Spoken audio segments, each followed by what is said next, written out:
Hello guys, WhatsApp. আমি আজকে আবার একটা নতুন ভিডিও নিয়ে চলে আসলাম। তাও আবার আমি যে গেমটা খেলছি সেই গেমটা রিলেটেডই।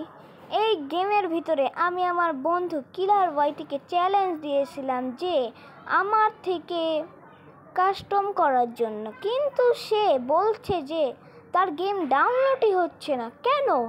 গেমটা তো সবার, আমি নিজের কি ৬,০০০ টাকার ফোনে গেম ডাউনলোড করছি, তার ফোনে কেন গেম ডাউনলোড হবে না? এটা তোর কোনো কথা হলো না। তারপর সে বলছে তার ফোনে গেম ডাউনলোড হচ্ছে না, সে চ্যালেঞ্জটাই করতে পারবে না, অ্যাকসেপ্ট করছে না। তো কিলার ওয়াইটি, তোমাকে আমি বলতে চাচ্ছি যে তোমার যদি সাহস থাকে বা তুমি যদি একটা রিয়েল ইউটিউবার হয়ে থাকো, আমার চ্যালেঞ্জটাকে কনফার্ম করে দেখাও যে তুমি চ্যালেঞ্জটা গ্রহণ করছো কি করছো না। তোমাকে আমি টাইম দেবো 15 দিন। তুমি পারবে না গেমটা খেলতে, তাহলে আমাকে বলবা, আমি তুমি যেই গেম পারো সেই গেম খেলবো। মাইনক্রাফটে বলো বা যাই বলো, তুমি যেই গেম বলবে সেই গেম খেলবো। তো আবারও চ্যালেঞ্জ রইল কিলার ওয়াইটিকে, তো তোমরা বুঝে নিও।